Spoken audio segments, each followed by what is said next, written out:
Salam jernah, terima kasih kerana bersama dengan saya di Nazilin Unity Channel. Patutlah Muhyiddin pergi ke Gua Musang hari ini. Bagi menghadapi pertuduhan mengikut akta hasutan di Mahkamah Gua Musang hari ini, Tan Sri Muhyiddin Yassin, 77 tahun, sedang menerima akibat daripada ceramah kontroversinya yang menyentuh isu 3R, Raja, Agama dan Kaum. Susulan kempen pilihan rakyat kecil PRK Dewan Undangan Negeri Dun Nenggiri lalu, Muhyiddin kini disiasat mengikut Seksyen 4 dalam kurungan 1 Akta Hasutan, Seksyen 233 Akta Komunikasi dan Multimedia 1998, serta Seksyen 504 Kanun Keseksaan. Semua itu berlaku lantaran Muhyiddin tidak sudah-sudah membangkitkan jumlah akhwan bersumpah SD yang konon dimilikinya, sekaligus dilihat mempertikai kewibawaan yang di Pertuan Agong ke-16, melantik Datuk Seri Anwar Ibrahim sebagai Perdana Menteri ke-10 pada November tahun 2022 yang lalu. Sebelum ini, kertas siasatan berhubung ucapan pengerusi Perikatan Nasional PN itu merangkap Presiden Bersatu itu sudah diserahkan kepada pejabat peguam negara untuk tindakan lanjut. Ketua Polis Negara Tan Sri Razaruddin Hussein dilaporkan berkata, polis sudah pun mengambil keterangan 66 saksi bagi membantu siasatan. Terdahulu, tular di media sosial ucapan bekas Perdana Menteri itu yang dikatakan menyentuh kewibawaan Sultan Pahang Al-Sultan Abdullah Riyadiyatuddin Al-Mustawabillah Shah ketika baginda menjadi yang di Pertuan Agong ke-16. Lebih menggemparkan apabila pada 19 Ogos Tengku Mahkota Pahang Tengku Hasanal Ibrahim Alam Shah menzahirkan kemurkaan dan rasa amat terkilan.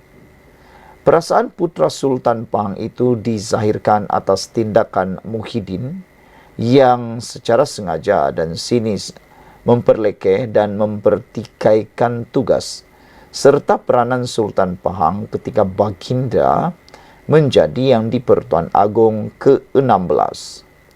Tengku Hasanal menerusi kenyataan dikeluarkan Istana Abdul Aziz Mahu, Polis Diraja Malaysia PDRM mengambil tindakan tegas tanpa kompromi terhadap Muhyiddin yang secara sengaja menyentuh sentimen 3R. Muhyiddin yang juga ahli Parlimen Pagoh kemudian pada 21 Ogos menyerahkan beberapa dokumen kepada polis sepanjang tempoh sejam memberi keterangan bagi membantu siasatan berhubung kenyataan itu. Saudara-saudara sekalian, apa yang lebih teruk lagi ialah satu keratan infografik yang turut disertakan dalam laporan ini menulis Muhyiddin penderhaka. Ucapan dan tindakan Muhyiddin kerap menyinggung Sultan hingga pernah menyebabkan ketegangan hubungan kerajaan dan istana. Buktinya pada 29 Julai tahun 2021, timbul duka cita yang di Pertuan Agong Sultan Abdullah apabila Muhyiddin meneruskan pelanjutan darurat tanpa perbincangan atau perkenan penuh daripada Agong ketika COVID-19. Selain itu, pada 12 September tahun 2023, ini juga telah mengundang teguran Sultan Selangor apabila tindakan Muhyiddin mengeluarkan fatwa haram sekiranya mengundi calon PH ketika PRK Kulai mendapat teguran dari Sultan Selangor. Dan pada 1 Ogos tahun 2023, telah pun melanggar titah Sultan Selangor apabila membuat ucapan berunsur 3R berkenan isu kalimah Allah, walaupun Sultan Selangor telah bertitah larangan mempolitik, membangkit atau membahaskan isu tersebut. Dan terkini pada 19 Ogos tahun 2024, Muhyiddin telah mencetuskan murka Tengku Mahkota Pahang apabila perlekeh dan pertikai tugas serta peranan Sultan Pahang Al-Sultan Abdullah ketika baginda menjadi yang di-Pertuan Agong yang ke-16. Dalam infografik ini menulis Muhyiddin penderhaka. Sekian dulu untuk kali ini. Jangan lupa tinggalkan komen Anda.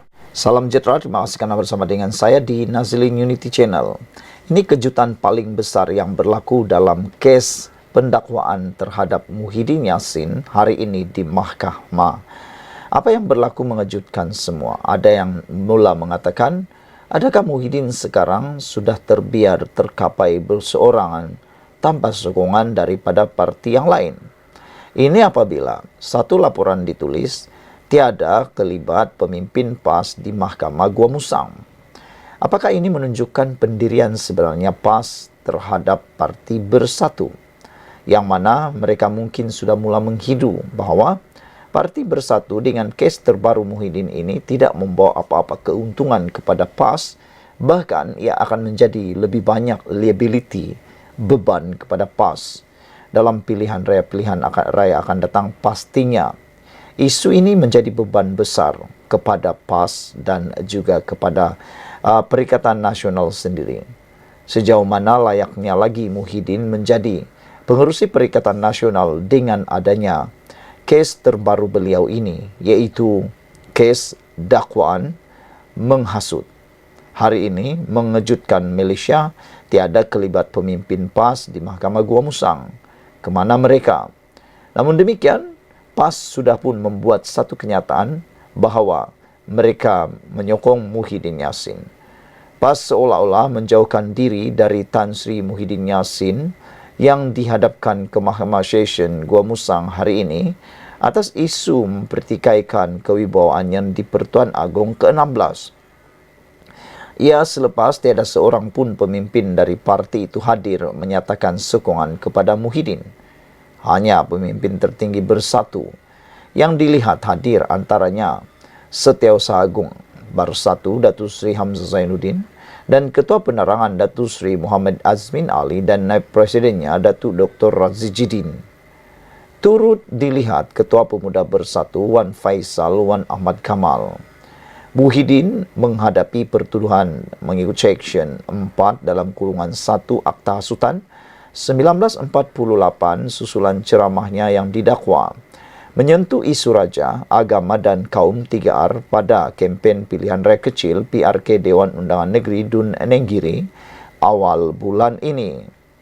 Kini, Muhyiddin telah pun mencipta rekod dalam kes ini. Apabila lebih 300 laporan polis terhadap Muhyiddin telah dibuat, termasuk laporan dari Istana Pahang sendiri. Muhyiddin kini membuat cipta rekod dalam satu-satu kes menerima laporan polis lebih 300 untuk satu kes bagi seorang Perdana Menteri. Perkara ini menunjukkan ianya sangat serius dan telah menyebabkan rakyat Malaysia turut berduka cita. Pendakwaan hari ini menjadikan beliau bekas Perdana Menteri pertama yang dituduh mengikut undang-undang berkenan. Saudara, ini satu perkara yang paling mengecewakan ramai orang.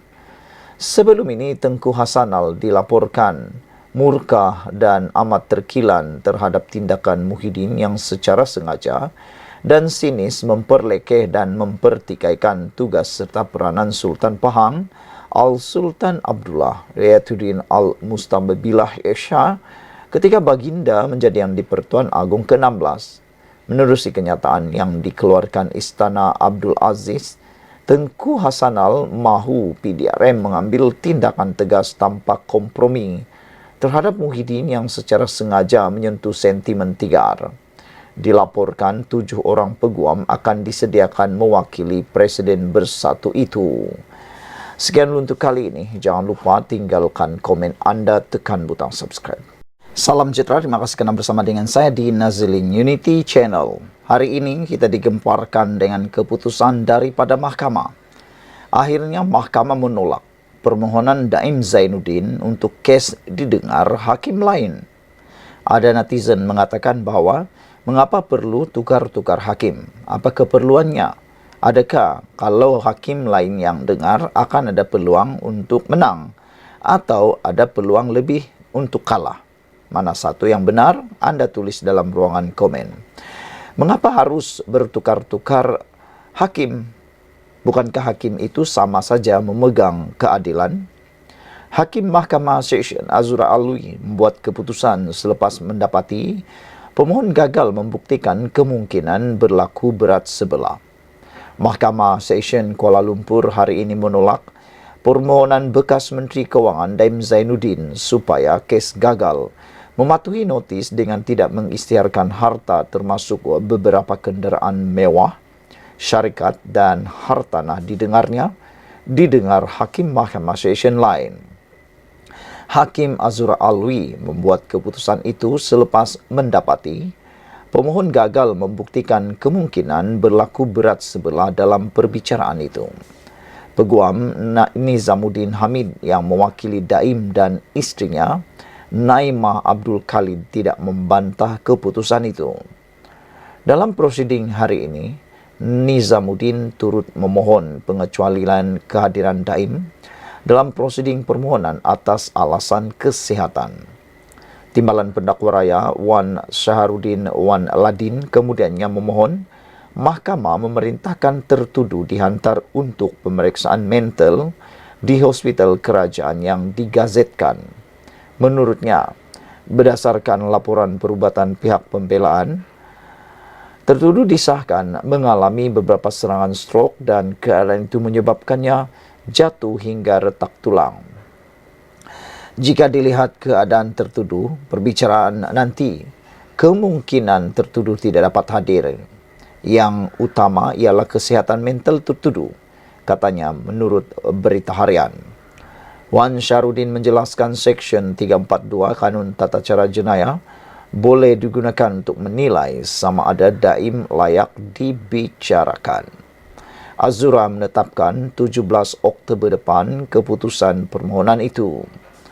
Daim sebelum ini memfailkan permohonan untuk memindahkan kes pada 7 Mei lepas atas alasan antaranya terdapat kemungkinan berlaku ketidakadilan dan prejudis terhadapnya kerana kes istrinya Naimah Abdul Khalid juga didengar di hadapan hakim sama, iaitu Hakim Mahkamah Session Azura Alwi.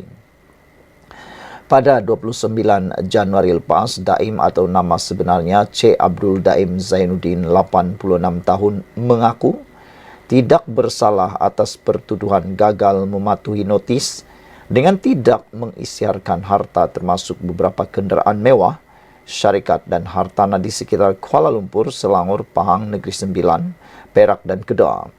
Naimah pula 66 tahun didakwa pada 23 Januari lepas atas satu pertuduhan gagal mematuhi notis dengan tidak mengisytiharkan harta termasuk Menara Ilham dan beberapa hartanah di sekitar Kuala Lumpur dan Pulau Pinang. Mereka didakwa mengikut Seksyen 36 dalam kurungan 2 Akta Suruhanjaya Pencegahan Rasuah Malaysia 2009 yang membawa hukuman penjara tidak melebihi 5 tahun dan didenda maksimum RM100,000 jika sabit kesalahan. Sekian dulu, jangan lupa tinggalkan komen anda.